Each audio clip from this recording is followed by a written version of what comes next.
Yeah. Can we make all of our podcasts look like RuPaul's Drag Race with Vaseline over them? Can we please and stretch them? Can we like film them in Boxy and stretch them in Letterboxy? Are you filming this conversation? Hello and welcome to the gaygamer.net video podcast, episode 1. Episode 1 of what is soon to be many. My name is Sal Matos. I'm one of the writers on the site, and I do many other things. My name is David Edison. I have been here for years, often as Tiny Dancer, sometimes as David Edison. And with us today is the amazing, the fabulous Matt Conn of GaymerX /Gaymercon / all of those other things that we can and cannot say. Introduce yourself. Hello, my name is Matt Conn, and I'm the creative director of GaymerX, as well as the social gay gamer website, Gaymerconnect. Yeah. So GDC. I found at this year's GDC, this is always kind of the case, but more so than last year, I felt like the real discussion was in the panels and actually the events that happened kind of surrounding GDC, more so than it was about any of the games or any of the tech or any of the big announcements or discussions that were being held. It was more about kind of everything else that was going on. I don't know if you guys felt the same. Yeah, one thing I've learned from definitely, especially this year, but one thing I've learned from GDC's past is that it tends to be a less press-centric event, so there is usually some hunting for a story, which isn't necessarily always actually the story of GDC, if that makes sense. Mm-hmm. This year, it was. So, the big story of GDC that we all woke up to on Twitter, and it kind of just exploded on Twitter, was the IGDA Getizen party controversy. Cut to Wednesday at the Number One Reason to Be panel with Maddie Bryce, Brenda Romero, Lee Alexander, yes, Robin Zanicki, like just these amazing. By the way, Maddie Bryce is the Love best. her. If you can buy stock in something, buy stock at Maddie Bryce. That well effing said. Yes. Agreed. We love her. And I did. Also. Too late. So we're It's at like this, so we're at the Number One Reason to Be panel, which is this amazing panel celebrating women in games and trying to focus more on kind of a celebration of why they as women are proud to be part of the game industry and what excites them about it. And we have the amazing, flawless, our new queen, Brenda Romero. Our longtime queen. Longtime queen. My new queen. Newly re-queened. Crowned as, yes. Crown spelled with a Q. So Right. Brenda Romero gives this amazing speech about how, you know, she kind of fought E3 on the Booth Babe issue, and not necessarily about the Booth Babes themselves. She was like, I'm very sex positive. It's fine to have people show off their amazing bodies. That's not the problem. The problem is that when you're at an industry event that is supposed to be about networking and business and more of a professional situation, things like Booth Babes create this culture that is not entirely comfortable for women in the industry. And she was saying how, you know, one day she wants to bring her daughter into work with her. This is, I think, a much bigger point. Yes. Is that she said, I can't bring her to E3 and say, this is what mommy does for a living. And that is when we all started crying. Yeah, right? we were all in the front row just like nodding in agreement and wiping our mascara tears away. I mean, that was the moment that we really realized, like, okay, the issue isn't, you know, the sexualization or not of these people. It is the culture that exists that, you know, a woman isn't even comfortable bringing her daughter to work, and we're supposed to be, this is video games. What other industry should you feel comfortable bringing your kids into work? But, so, you know, following this, Brenda finds out about the IGDA's party that they co-hosted with Yetizen, who I'm not entirely sure what they do. They are like a game developer hosting space. That's the general gist of what they do. Have you seen Parks and Recreation and Aziz Ansari's character? He kind of opens businesses where no one knows what those businesses actually are, but they just sort of exist and throw parties. Yeah. That's like, maybe I'm completely wrong. No, you're completely right. That is almost exactly what's going on. I feel like Tom Haverford is the CEO of Yetizen. Yetizen, IGDA co-hosts this party with Yetizen as kind of their official event after their other event kind of fell through. And the event featured what is being termed as exotic dancers. Which has then been backpedaled to, no, we hired models. We hired models. Who happened to be dressed like strippers. So, Brenda finds out about this party where several members of the industry felt very uncomfortable at the event, and they actually, they left, and then it was reported the kind of the next day on all these news outlets that the IGDA is supporting this and that, and then the IGDA kind of had to backpedal and kind of explain themselves, and which they did, aptly. Which they did aptly. I mean, they did explain themselves. And it was an event that they kind of glommed onto after it had already been planned. It doesn't fully forgive the situation, but I can see IGDA's perspective on this. What I don't quite understand is Yetizen's response, which was basically, we don't have time to talk about this. We have better things to do. It was a non-response. It was a I don't understand how big this is getting, so I'm going to issue a response that I will regret immediately. Yes. I mean, if nobody had read that. And now, Matt brought to our attention the Yetizen event survey. That is magical. So, these are only 4 of the questions, and what really surprised me, that the person, he posted the questionnaire and giving Yetizen his support. This is a gay man. So just to put in context, this is Yetizen saying, we have conducted a survey sort of proving that what we did may not have been as inflammatory as people have said it was. Yes. And to support this theory, we use the survey data, which Matt will explain to you. So here are only 4 of the questions. I don't know if there were more, but here are the 4 questions that my friend put up on his wall. So, question, and I think that the biggest thing to get here is that this was put out by Yetizen, sent to the people who went to the party, RSVP to the party, and it was written, all the questions were written by Yetizen. And if you're familiar with misleading surveys, yes, you will understand. So, question number 1. Did you enjoy the Yetizen GDC 2013 party on Tuesday, March 26th? I was not there. Yes or no? So that seems like a fairly reasonable question. Number 2, what was the most memorable part of the GDC party for you? Oh, you can mark multiple. Yeah. Was it the headline entertainment bands, the Yeti models, the networking, or other, such as photo booth? And then here's where it starts getting really good. Number 3, select which of the 2 speaks most of your experience of the party. Was it either A, an excellent place for entertainment and networking, I had fun, or B, a fraternal display of sexism? Those are your options. You get one or the other. One is do you have fun, or do you hate everybody? Pick one! No! Pick one! And this is another really good one. Number 4, select which of these 3 options speaks most to your thoughts behind the recent press of the event.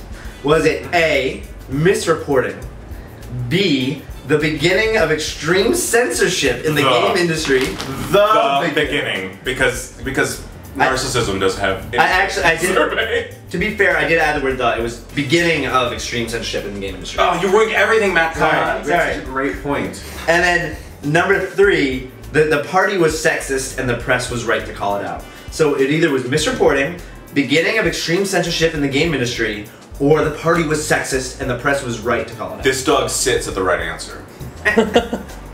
So it's amazing to me that the second option is the beginning of censorship of extreme censorship of the industry, when it seems like the whole point of this survey is to kind of quiet down the press in a way that is not quite censorship, but it's on the way. I actually think it is really super duper telling that this company, this survey, headed by this company, headed by this female CEO, chooses to bury in its middle choice the same exact thing that destroys the life of one Anita Sarkeesian.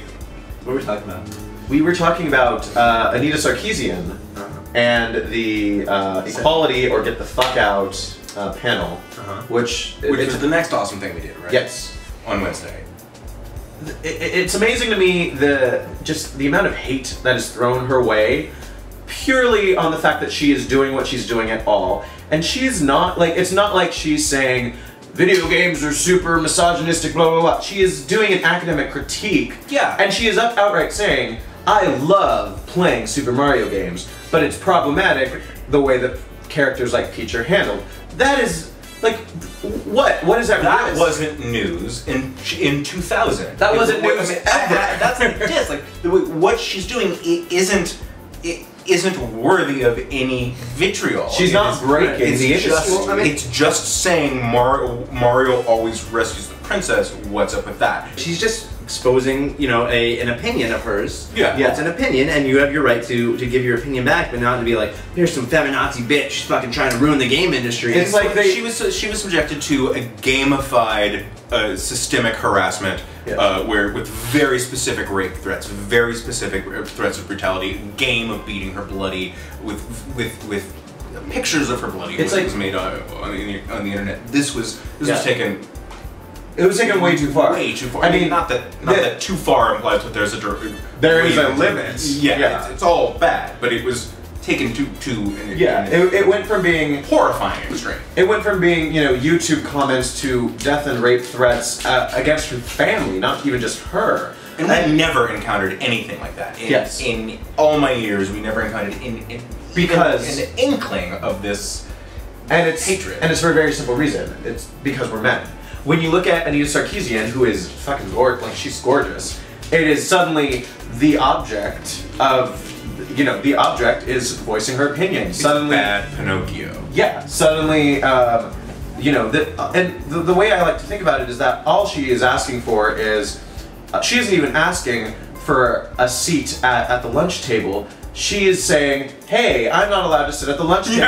And now they're throwing kickballs at her. Yes. You know, it's like she did nothing to warrant what is going on. And I think that is what is most telling about this whole affair, and kudos to her for sticking through with it and following through. Yeah, they weaponized her. I mean, you couldn't have done a more fabulous job of weaponizing a feminist. Congratulations. Everything you thought she was, but she wasn't, she now is, thanks to you. Everybody who said things... My world is better for it, I mean... Everybody who said things like, oh, you know, like, her opinions are invalid, like, her opinions mean nothing.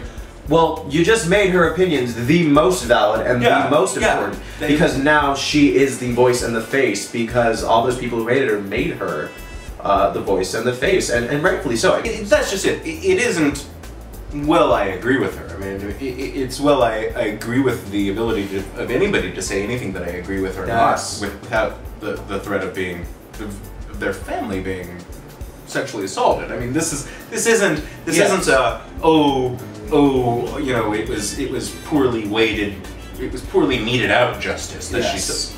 No, all girlfriend did was beat herself and say stuff. I mean, you know, one of the most important things is, like, we're all in this together, and that, like, we can't be like, oh, we're gay gamers and we finally got our piece of the pie, so fuck everyone else. It, women. Like, so we really need to make sure that, like, you know, women, trans, gays, minorities, like, we're all like, everybody. We're all pretty much in the same spot, which is underneath the traditional straight white male, you know, 18 to 24-year-olds. Yes. Well, and when you think about it that way, I mean, you know, we were saying earlier, with Gay Gamer, it's like when we shut our mouths and uncross our legs, we still have a seat at the table. We still get into the boys' club, you know. Some of us get into a whole bunch of clubs. We get in all over the place. But when you're a woman or anything that is immediately like glaring, like, oh, difference, it's a lot harder. What did you guys think of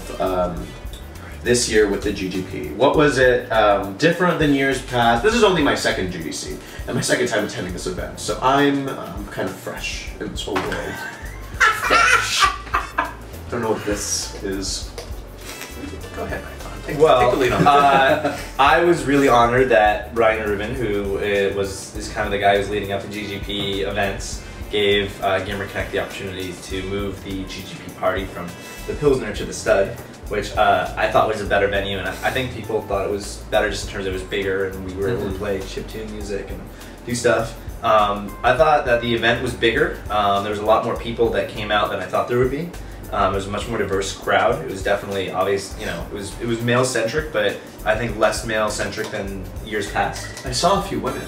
Which is more than... Which is more a marginal crazy. success. Right. Yeah. But there was also people who, you know, I talked to prior to the party who also were trans, and so I was really, you know, happy that they came out as well. Yes.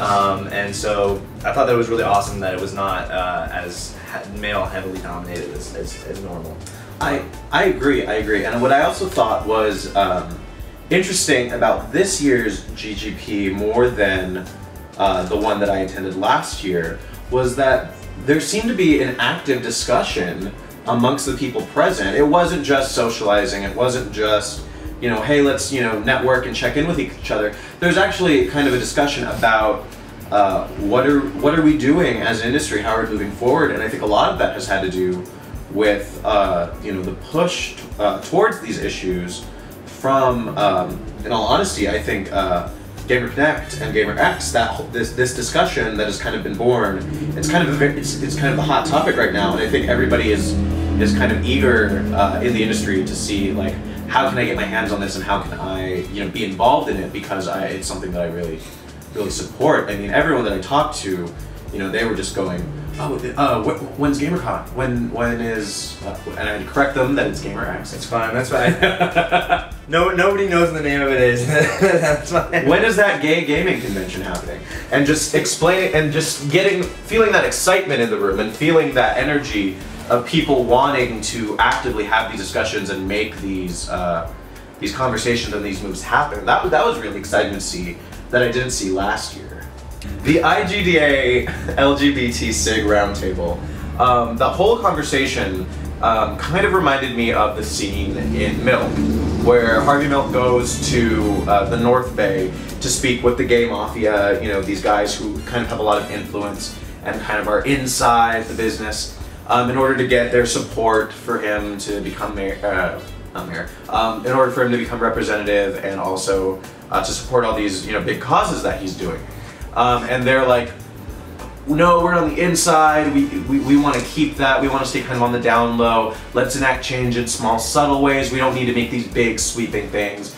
So there are those two camps, and then I felt very much like naked James Franco swimming in the pool, of course, not contributing anything to the conversation, but kind of observing and soaking it all in to use at a later date to my own advantage. For the old person who's lying about his age, this never goes away, but and we should listen, I think, in vast majority to the James Francos and Harvey Milks of the world. Mm-hmm. But there is something to be said for both voices being present, and one does serve to check the other. There's a lot of people who are in high-level positions who are gay. There's a lot of people who I know who are not openly gay because they're in high-level positions. And when I say, you know, I mean, obviously, where I come from, I'm coming from a position of, like, let's fight for gays and gaming, right. And, like, that's what I believe really strongly in. And they say, you know, I wouldn't have gotten this far if I had been openly gay, or I wouldn't have been able to be in the position to make the change that I could make if I were openly gay. And there is some weight in that. I mean, I'm not totally naive, and I understand that, but at the same time, like, you have the chance to actually show the world that, you know, it does get better, whether, like, if you are a trans woman who is in a position of power, or a gay man in a position of power, and be like, I'm not really gay. It's kind of, let's just keep all that on the DL. Yeah. Like, what are you really telling people? Like, you're telling people to hide it, and that it is something to be ashamed of, and that kind of makes me sick. Well, it's compelling that when you say there are people who say, I couldn't have done what I did if I were out, and while that's something that I myself say on behalf of a lot of people, there isn't really one of those people that I am comfortable naming, which is its own touch of gray on that silver lining. And I feel like that's one of those things. Whenever you're dealing with, I can think of a whole bunch, but there's not one I can say to the camera. Exactly. Hey, still in. Anyways, so I got some rumors about the Xbox, whatever it's called. And it was from a really drunk guy at the Humble Mumble party. Fun. And that guy is always right, by the way. Well, I don't know. I mean, because he seemed like he was just really lonely, and he was holding on to some information, and he was like so nervous about talking to someone. That's the guy you want. That is the guy. He was like, please talk to me. And I was like, let me tell you something. And so he was like, well, here's the deal with the new Xbox system. I heard that, you know, it's going to be a lot like the Ouya, and that it's going to be all open source, and that anyone can create games for it, anyone can submit games for it. There's not going to be nearly as much of like a, you know, you have to submit it to the Xbox Indie Arcade kind of system. It's like they're going to have an open source platform where you can just create apps for Xbox or you know, Windows 8. That's kind of seems to be the movement that the industry is making. The idea is that they're trying to move to these systems where they can tightly control you. I mean, there's a reason why Adobe is trying to move everyone to the Creative Cloud, is because then you can't pirate it anymore. Yeah. You know what I mean? Like, if it's always on, you can't pirate things. Which is super duper at odds with the concept of open sourceness, unless they get both, in which case it no longer matters. It doesn't serve the consumer at all, especially when you take into consideration the fact that doing this and not being able to like share games or like buy used games, that makes the gateway to getting into the gaming world even harder than it is. I mean, we're already in a world where you have to pay $60 to buy a game that may or may not be for you, and now you're stuck with it and you can't even like sell it to GameStop to try and get 10 bucks off of it. We also live in a world where you pay Netflix $10 a month and don't ever question why that has to always be on. There is a benefit to having this, you know, opening the doors to more of an open source model and kind of accepting the evil of always online and downloadable everything, and that is the return, hopefully, of the middle tier for gaming. Look at the PS2, Xbox, GameCube era. There were so many games that were just being put out by these major developers that were risks, they were new IPs. Square Enix used to publish more things than Jesus, you know. if you like adventure games, JRPGs, driving games that aren't Gran Turismo, you had better hope that the gaming middle class comes back, because that is where anything that isn't match 3. Bring back the gaming middle class. Actually, that's a great. I think that's a great. We are the 99%. I think that's a really great point that I never really thought about. But like, you wouldn't see Disgaea now. You wouldn't see. You wouldn't. None of this. Even Persona 4. Katamari Damacy, one of the most iconic games. Yes, would not exist. And I really hope that we do see that middle ground, because if we're gonna fight to have gay characters or gay themes in games, you're not gonna see Capcom make a gay character in Resident Evil 7. Like, there's too much risk for that. It's not coming in the AAA. Ladies and gentlemen. Because we're already seeing those characters in these little indie darlings, but that's not going to reach kind of the mass appeal or the big audience. Right. You had better hope you get all you want from Steve Cortez, and I mean that in as many ways as a young man of my age can mean that. 21. I mean, because you're not gonna see like GameStop carry Dysphoria or any kind of game like that. Like they never will, and you'll never see them carry. They'll be around to carry it. Right. Well, yeah. You know, I mean, which is a serious, like, when you're talking about like carrying the middle class metaphor forward. Really, dog. But is there gonna be like this thing where in the future, you know how like there was this whole weird thing where like people were like, oh, these gamer girls are fake gamer girls. Yeah, Are there gonna be fake gay gamer boys? I hope so. That would mean we have arrived. You know, What did we see? what did you see at GDC? What did we see and what are we playing? They announced Metal Gear Solid 5, which everybody on the internet with any sense of reason knew that those games were Metal Gear Solid 5, and it was the worst kept secret in the world. But the Fox engine itself is incredible. I mean, the things that they were showing off with it, the number of cameras that are around any given character model, I was like, that is more than the number of times I take pictures of myself for Grindr. And that is saying something. That's saying a lot. Now we actually tried to quantify this during the break. Yeah. And we're unable to do so. We tried to take all of our iPhones and set them up around me. Didn't even match the Fox engine at all. One of the most amazing things that they did, they actually showed. So Snake is like kind of a leather daddy now. He's got cigars. He's on the motorcycle. He's really hot. He's got this leather jacket on. But and they showed the leather texturing and how they created it and the way light hits it. And I've never seen better rendered leathers in my life.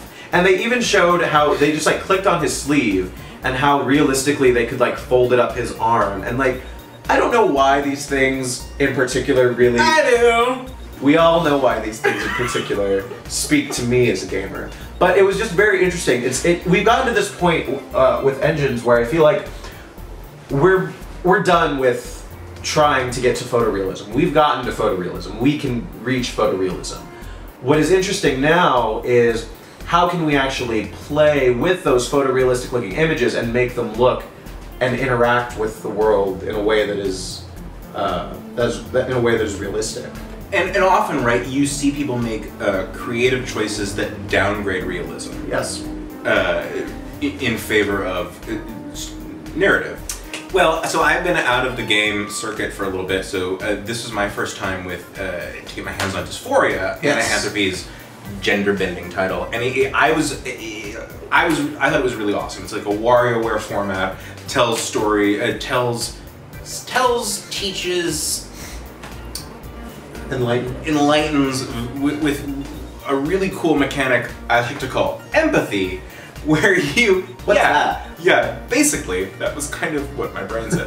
No, the awesome thing about it was that each mini game tackled a different part of the trans experience, like waiting in a doctor's room by yourself versus with your boyfriend or your girlfriend, taking hormone pills. I mean, each specific thing was modular. Like no one thing taught me a lesson, but after 6 or 7 of them, or 4, because I think there were only 4, 5. Who counts? They're Counting his numbers. See? There was a really cool sort of accrued experience learning curve type thing, and it was definitely the work of a pixel pro. So, you know what game I really enjoyed, and I don't remember the name, but there was a game that someone made where you play as a trans character, and there was no gameplay to it, but basically you have you get a call and you're like, oh, you have to meet up with a friend for coffee. You know what the game I'm talking about? Is it the top-down RPG? Yeah. Mainichi. I think so. Which is by Maddie Bryce. Okay. Oh, Which she made. There we go. Specifically she was like, characters don't have hair options like mine. And her fabulous So I think this is the game, but basically you have to decide, like, do you want to, get ready? Do you want to, in the morning, do you want to put on makeup and present yourself? Or do you want to sit down and watch some TV and enjoy yourself? And, like, depending on what choices you make in your house and depending on the time that you do, you either are late for your thing, or if you don't present correctly, then the people outside, like, give you weird looks, and the bartender won't, like, talk to you because you aren't completely, like, presenting. So this is the game that Maddie made because in order to see herself represented in game, she had to make her own, right? That's the thing that's the quote that she's now well known for. Which is crazy in that when put before non-gamers in an educational situation, they loved it and they were like, this is amazing, I didn't know you could have video games like this. But when put in front of actual gamers, they were like, this isn't a game, which is a whole different conversation. Totally. Also, if you find words like, just FYI, if you find words like this isn't art or this isn't a game coming out of your mouths, unsubscribe. Just rethink what you're saying and why. Thank you for for joining us for our GDC recap. This is the first of what will soon to be many more gaygamer.net video podcasts. And thank you to our wonderful, beautiful, talented guest, Matt Conn. Be sure to check out Gaymerconnect, GaymerX. Get your game on. Get your passes. Get your passes. VIP passes are all sold out. So just regular GA badges are available. $45 for the weekend. San Francisco, August 3rd and 4th. Come on out. Time. We're going to be there. Come be gay. Be there. Be gay with us. Maybe he'll do an interview with you. Ooh, maybe. In the back room. He's known for that. Ooh. Bye.